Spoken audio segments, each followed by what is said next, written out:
Vamos conversar agora sobre as últimas notícias a respeito da Covid-19. Estou recebendo aqui especialista no estúdio, Dr. Renato Kifuri, bem-vindo. Obrigado, Regiane. Sempre Tudo bem? prazer estar aqui com você. O prazer é todo volta, nosso. Né? De novo, claro. Afinal de contas, esse assunto não para de ter novidades e coisas novas para a gente conversar com as pessoas e dúvidas que elas não esgotam de forma nenhuma, né? Verdade. A gente está falando agora de uma variante que está sendo, não sei se predominante, né? Não sei se já na maioria, mas que está tendo um destaque muito importante já no Brasil, em alguns estados mais, né? Como no caso do Rio de Janeiro. Estamos falando da variante Delta. O que se sabe dela até agora? Ela é mais contagiosa? Ela é mais letal? Tem pego faixas etárias as mais diferentes? O que a gente sabe sobre essa variante até agora, doutor? Olha, Regiane, essa variante, ou as variantes do coronavírus, quando elas vão surgindo, elas acabam sendo protagonistas, acabam se espalhando mais quando elas ganham essa capacidade de maior transmissão. Então, as 4 que existem até hoje, chamadas variantes de preocupação, alfa, beta, gama e delta, se espalharam pelo mundo graças a esse potencial. Então, elas são mais transmissíveis, sem dúvida. Aqui, ela encontrou um cenário diferente do resto do mundo. Ela encontrou uma concorrente boa, né? Que é a nossa gama, a nossa P1. Então, aqui ela está entrando mais devagar. Nos outros países, ela entrou de uma maneira devastadora, né? Acumulou rapidamente em semanas. O primeiro caso da Delta aqui foi em abril. E agora que ela está ganhando algum fôlego, né? Chegando, ocupando ali o Rio de Janeiro com 86% dos casos pela Delta, São Paulo com 40%, e outros estados nem tanto. Então ela chega com menos força do que chegou em outros países. O que isso vai significar, a gente não sabe ao certo. Mas provavelmente ela vai se disseminar aqui no Brasil também, e não sei se vai ter um impacto tão grande quanto teve em outros países. Mas vale a receita, né, de sempre. Cuidados, transmissão, máscara, distanciamento, isso a gente evita qualquer transmissão, seja da alfa, da beta, da gama ou até da delta. Mas a gente está vendo uma mortalidade grande com relação à delta? Não. Isso devido ao cenário de vacinação que a gente já tem? Esse é o curioso que está acontecendo nos outros países. A disseminação trouxe um monte de casos novos, mas a mortalidade não aumentou. Ou seja, a vacinação está segurando as formas graves da delta também. Uma boa notícia, um motivo a mais para a gente se vacinar, né, Regiane? Com toda certeza, né, gente? Inclusive a segunda dose, porque não adianta a gente ficar aí primeiro do mundo só com a primeira dose se a gente não está com a vacinação completa, né? Hoje agora, como a gente vem completando já 3 meses da grande parte da população que recebeu a Pfizer e a AstraZeneca lá em maio e junho, hoje pela primeira vez, ontem foi o primeiro dia no ano que nós fizemos mais segundas do que primeiras doses. Ah, que bom! Porque a gente está terminando as primeiras doses e agora só vai sobrar segundas doses. Sim. Ontem batemos recorde de mais de 2,5 milhões de vacinados também. Eu acho que a gente está num caminho muito bom. E agora a tendência é vacinar muito mais segundas do que primeiras doses e com isso a gente ir finalizando esses esquemas. Mas vale o recado, o esquema de proteção se completa com 2 doses, uma só não adianta. E além das 2 doses, os protocolos, né? Porque como a gente já viu, muitas vezes evita a evolução para um caso grave, mas não evita a contaminação e nem o contágio, né, doutor? Exatamente, né? E nós estamos nesse momento delicado, né, Regiane? Uma variante mais transmissível circulando. Um número baixo de indivíduos com 2 doses, ainda só 1/3 da população. E a população cansada, né? De máscara, de distanciamento. É preciso um pouquinho mais de paciência. Agora é a hora de a gente reforçar essas medidas enquanto a gente acelera a vacinação. E continuar com essas medidas, inclusive para proteger as pessoas que não têm a possibilidade ainda de tomar vacina, inclusive as crianças. O que a gente pode dizer sobre o aumento de casos em crianças hoje, doutor? As crianças e os mais idosos, né, que também respondem pior à vacina. A gente já está propondo, eventualmente, doses de reforço para esse grupo, porque eles respondem pior. As crianças também. Quando a gente vacina muito idosos e adultos, o que acontece? Começam a acontecer os casos mais graves só entre não vacinados. Consequentemente, as crianças vão responder por uma porcentagem maior. Não é que está aumentando casos em crianças, não estamos dizendo que as crianças estão tendo mais doença. É que dos que sobram daquela doença grave residual, quem sobra é entre os não vacinados. Quem são os não vacinados? A maior parte delas, as crianças. Então, as crianças respondiam por 2%, 3% dos casos de hospitalização, vão passar 5%, 7%, 10%, mas não um aumento de número de casos. É a proporção, a distribuição agora que vai ficar entre os não vacinados. 95% de quem interna hoje por Covid não está com o esquema vacinal completo. Olha esse é um dado muito importante. 95% de quem dá entrada no hospital não está com o esquema completo. O esquema completo de vacinação. Então, quer dizer, essa é a prova mais inequívoca, cabal, de que a vacina protege. Tá. No Israel é 98%, nos Estados Unidos é 97%. Tá. Ou seja, vacinação completa é quase uma garantia, quase, a gente disse isso porque tem sempre aqueles onde a vacina vai falhar, nenhuma vacina é 100%, e que vai eventualmente, mesmo vacinado, vai acabar tendo que internar, vai ter, às vezes até morrer pela Covid-19. Claro. Mas essa é exceção. É um muito idoso, é aquele que tem um problema de imunidade. Em geral, indivíduos vacinados dificilmente vão parar no hospital. Como é que a gente está agora, a média móvel de mortes no Brasil? Tem uma curva caindo. Continuamos, né? Caindo, né? Alguns estados, especialmente no Rio de Janeiro, estão estabilizados. A variante Delta já tem provocado uma mudança um pouco nesse perfil, mas não há ascensão. Isso é importante, né? Então nós chegamos a ter uma média de mortes no país, no pico da Alfa lá, de quase 3 mil mortes por dia. Hoje nós estamos em 800, 600. Né? Ontem foi a média, também uma das médias mais baixas. Estamos aí há mais de uma semana mantendo uma média móvel em torno de menos de 700 mortes por dia. Que é um número espetacular, mais alto ainda, né? Essa queda é importante, mas 700 mortes por dia ainda é bastante gente, né? Porque eu me lembro lá atrás, quando a gente começou a ter casos de Covid, as mortes começaram a aumentar, quando a gente bateu 700, era um número que chocava, né? Assustava. Agora, perto de 3.700 parece pouco, não, mas são 700 pessoas por dia, né? E mesmo raciocínio para criança, né? A gente fala, a criança raramente hospitaliza, raramente morre. Respondem por 0,4% dos óbitos, né? De todos os mortos por Covid, 0,35% foram em crianças e adolescentes. Só que isso dá 2.000, 0,35 de 600 mil mortos praticamente. São mais de 2.000 crianças e adolescentes que já faleceram. Só a Covid-19 matou sozinha mais do que todas as outras doenças pediátricas que têm vacina. Nossa. Se você somar a morte por gripe, febre amarela, sarampo, coqueluche, meningite, diarreia, todas elas não matam 2.000 crianças e adolescentes. Só a Covid-19. Então os números são muito grandes, né? Eu estava ouvindo no rádio uma conversa do um médico junto com um jornalista falando a respeito dessa falta de distribuição justa de vacinas ao redor do mundo, que isso pode ser perigoso para a produção e aparecimento de novas cepas, e isso obviamente vai causar um desequilíbrio e um problema para quem está vacinado ou para quem não está vacinado, né? Como é que você vê essa questão, doutor? Isso é importantíssimo, Regiane. Você tocou no assunto que é a tal de cuidar da pandemia olhando só para o nosso umbigo, só para o nosso quintal, né? A gente não vai resolver. A pandemia é global, né, doutor? É global. Se a gente deixa o vírus circulando em países outros que não os nossos, essas mutações aparecem, as variantes surgem e se disseminam para todo mundo, trazendo ali uma preocupação para todos. Então, infelizmente, a gente vê ainda o poder econômico, né? 70% das vacinas distribuídas, temos 4 bilhões de vacinas já distribuídas no mundo, que daria para vacinar metade da população mundial, que é de 8. Então, nós temos 4 bilhões, mas estão 70% dessas está em 10% dos países. Ou seja, tem uma concentração em função da renda. E aqui dentro do país, infelizmente, a gente vê isso. Estados brigando com outros, querendo mais vacinas, competindo para ver quem chega primeiro, termina primeiro. A competição não é contra um estado e outro. A competição, nós temos que todos os brasileiros sejam vacinados e todos os países. E dentro de um cenário como esse, não tem como a gente deixar os Estados Unidos de fora da conversa, né? Porque tem notícia, inclusive, que dá conta de que eles estão jogando vacina fora, está chegando no vencimento e não estão dando conta de vacinar porque as pessoas não querem se vacinar e tem vacina sobrando, né? Quer dizer, essa logística está totalmente errada, né, doutor? Totalmente errada. Os Estados Unidos comprou 5 vezes o número de doses da população sua, Canadá 4 vezes. O Brasil não está muito atrás, ele comprou quase 3 vezes, até o final do ano nós vamos ter 3 vezes o número de habitantes no país. Ou seja, daria para dar 3 doses para todo mundo. Tem país que não tem nem 2, 3% da sua população vacinada, nem os profissionais da saúde ainda estão vacinados em alguns países da África.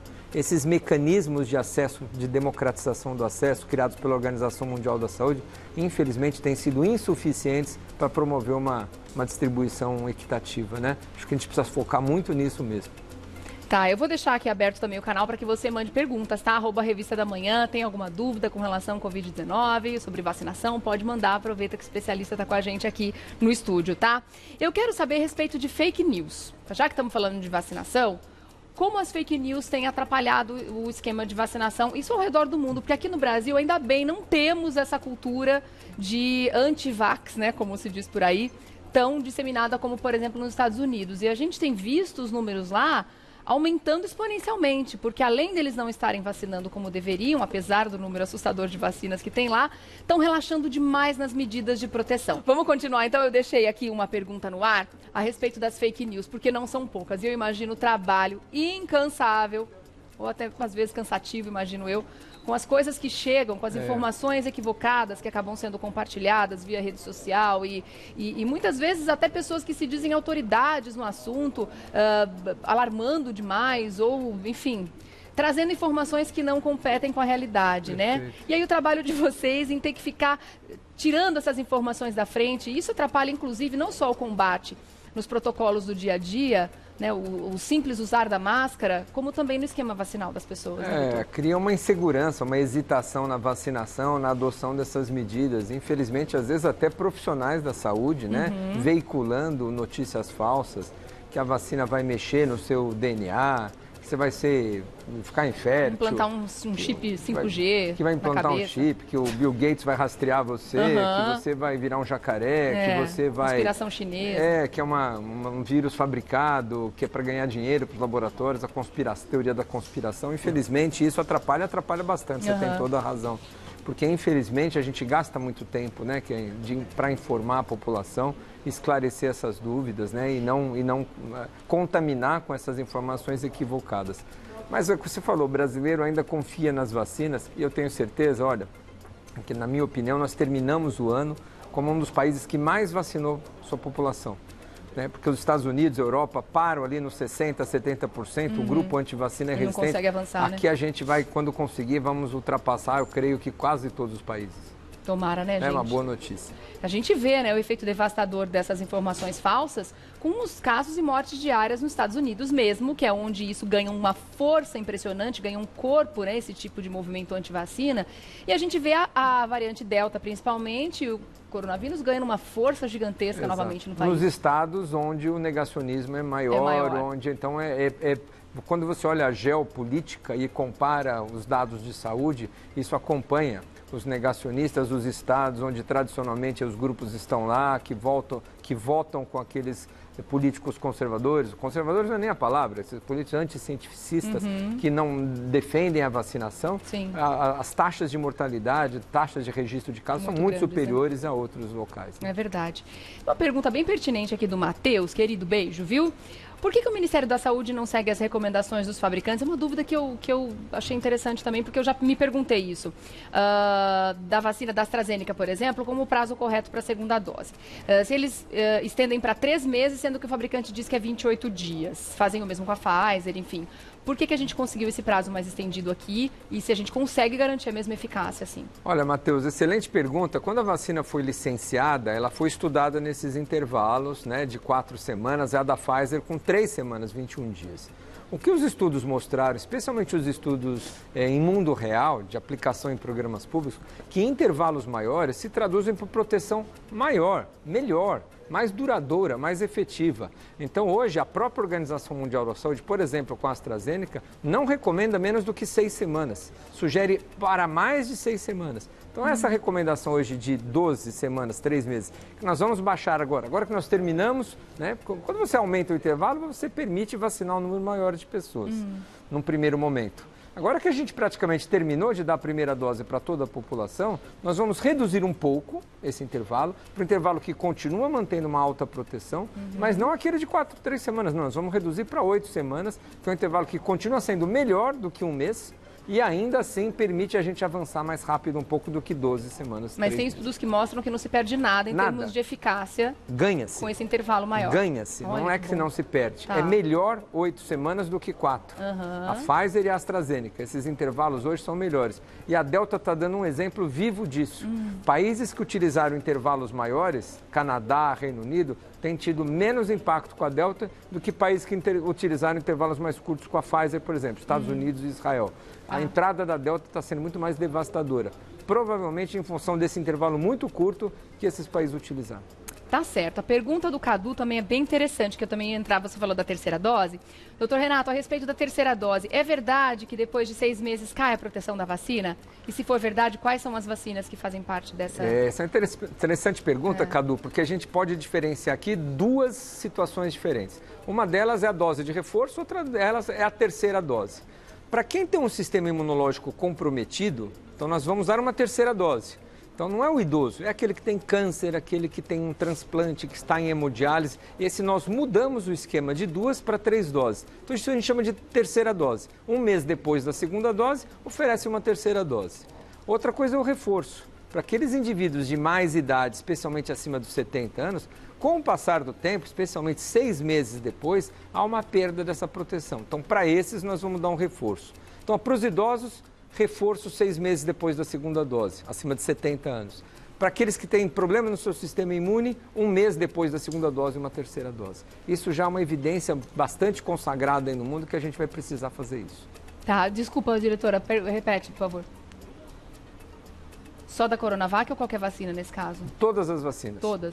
Independente da vacina que o indivíduo recebeu no passado, o idoso acima de 70 anos, passou 6 meses, há um prejuízo da sua resposta, seja com a Pfizer, da AstraZeneca ou Coronavac, 6 meses depois de quem tomou a segunda dose e tem mais de 70 anos, nós vamos indicar uma dose de reforço. Tá.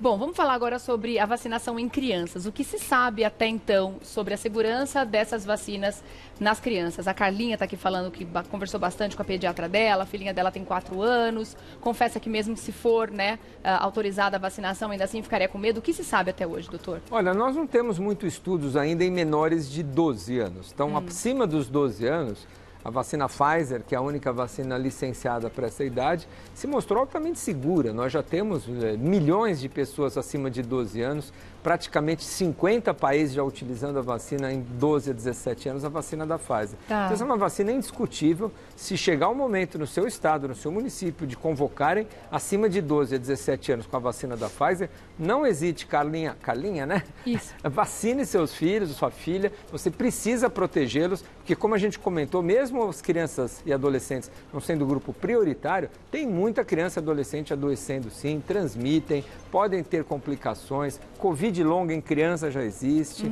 Já existe também a história da você ter aquela inflamação, síndrome inflamatória com crianças que acomete, que é grave. Não tenha dúvida. São sequelas que têm ficado nas crianças também graves. Então, acima dos 12 anos de idade, hoje nós temos vacinas altamente seguras, a vacina da Pfizer, e precisam ser vacinados sim. Se chegou o momento no teu município, no seu estado, de vacinar as crianças acima de 12 anos, adolescentes, vacine sim. A recomendação nossa é fortemente, a Sociedade Brasileira de Pediatria recomenda a vacinação de crianças acima de 12 anos de idade. É porque tem o testemunho da Simone aqui, falando nisso, né? Está dizendo que na escola do filho dela, um aluno confirmou Covid na terça, na sexta, da semana passada, já eram 5. Quer dizer, é transmissível sim. A gente sabe que, infelizmente, nem todas as escolas estão seguindo o protocolo à risca como tem que ser. Tem que ter rigor, né, doutor? Tem que ter janela aberta. Quanto mais ambiente aberto, melhor. Tem que ter distância entre as crianças, tem que ter máscara, não dá para compartilhar lanche. Quer dizer, tem muitas coisas que têm que ser feitas para que as escolas não fechem mais, pelo amor de Deus, que as crianças não podem mais ficar em casa, né, doutor? Essas medidas tão importantes reduzem o risco, mas não fazem ele desaparecer. Se fosse assim, a gente acabava com a pandemia, né? Se a gente tivesse toda a eficácia dessas medidas 100% garantidas, nós não íamos ter casos nenhum mais. Então, quando volta o trabalho, quando volta a escola, quando volta alguma atividade comercial que a gente precisa ter, temos que fazer com cuidado para reduzir o risco. Mas que vai acontecer um outro caso, vai sim. Tá. A Lê Cris está fazendo aqui uma pergunta que eu também achei interessante, sabendo de algumas pessoas que relataram assim: quando eu fui tomar vacina, eu acho que eu já estava contaminada com o corona. E aí eu evoluí de um jeito muito mal, tive que ficar internada. Existem casos dessa natureza, de pessoas que vão tomar vacina e estão contaminadas e não sabem? Ela está dizendo aqui, por exemplo, eu tomei a segunda dose e achava que estava com uma gripe forte. Para minha surpresa, era Covid. Fiquei bem ruim, mas não cheguei a ser internada. Gostaria de saber se, no meu caso, a vacina fez efeito. Ou se, de repente, quando ela foi tomar vacina, ela já estava infectada e não sabia. Quando a gente foi estudar essas vacinas, todas essas vacinas dentro dos estudos, a gente já previa isso. Que como tem muita gente assintomática que tem Covid, nós íamos vacinar num programa público muita gente que estava com Covid nem sabia. Então, as vacinas foram estudadas nesse cenário também. fazia mal vacinar quem já teve Covid, quem estava com Covid, quem nunca teve Covid? A resposta imune foi muito idêntica nesses 3 grupos. Então, vacinar quem está já contaminado não traz nenhum prejuízo, não agrava a doença e nem melhora a doença. A doença já está instalada e ele já está infectado. A vacina não vai ter nenhuma ação, porque a resposta à vacina demora mais ou menos 2, 3 semanas. Até a vacina começar a produzir defesa, esse indivíduo já sarou da Covid praticamente. Tá. Agora, se ele já tomou uma dose, como a nossa telespectadora mandou a mensagem, a Lê, ela provavelmente diminuiu o risco de gravidade, porque ela já tinha uma proteção parcial então, ela com a primeira poderia ter dose. evoluído, inclusive, para uma internação, no caso dela. Porque se ela não tivesse tomado dose nenhuma. Sim. Mas essa segunda dose que ela tomou em vigência da Covid não atrapalhou ela nada. Tá. Não piorou e nem ajudou, simplesmente não interferiu. Tá bom. Pra gente finalizar, tem uma corrente de zap aí também que eu recebi já umas 3 vezes falando da diferença de sintomas da variante Delta, que ela não dá coriza, que ela não dá dor de garganta, não sei o que, não sei o que. Aí já vieram outras pessoas falando, gente, isso é fake. Aí fica aquela discussão enorme dentro do grupo. Quais são os sintomas da variante Delta e se difere de fato das outras cepas? Olha, a resposta é simples, Regiane. É indistinguível o sintoma clínico de uma Covid, seja pela Delta. Só fazendo sequenciamento genético para saber qual é a Não dá para garantir que quem está com mais febre é alfa, quem está com mais dor de garganta, ou com menos coriza, ou com menos perda de olfato. Tem relato, sim, aparentemente, a experiência nossa na prática, parece que a gente vê menos a tal da perda de olfato agora do que a gente via no passado, na outra onda. A gente via muita perda de olfato, hoje a gente está vendo menos. Mas são acontece. Sintomas de gripe. Não, mas acontece. Sim. Então você dizer que não tem olfato, portanto é Delta? Não. Pode ser que seja não ter olfato, talvez a chance seja maior de Delta, mas pode ser qualquer uma. Quantos sem perda de olfato a gente teve? Quantos casos leves com gripe, com coriza que a gente teve? Então hoje não é possível hoje a gente separar pelos sintomas se está à frente a uma variante ou outra. E outra teve coisa... gente que a gente soube que teve Covid, só tive dor de cabeça. E se você for fazer exame de sangue em muita gente... Para cada caso confirmado que a gente teve de Covid, tem uns 5 que tiveram Covid. Você vai lá, o indivíduo tem anticorpos e nunca soube. Nem soube que teve, Quer dizer, teve aquela Passou forma em brancas sintomática. nuvens, graças a Deus, né? Não é Tá isso? certo, doutor. Volte, por favor. Hoje eu não posso, mas amanhã eu já posso.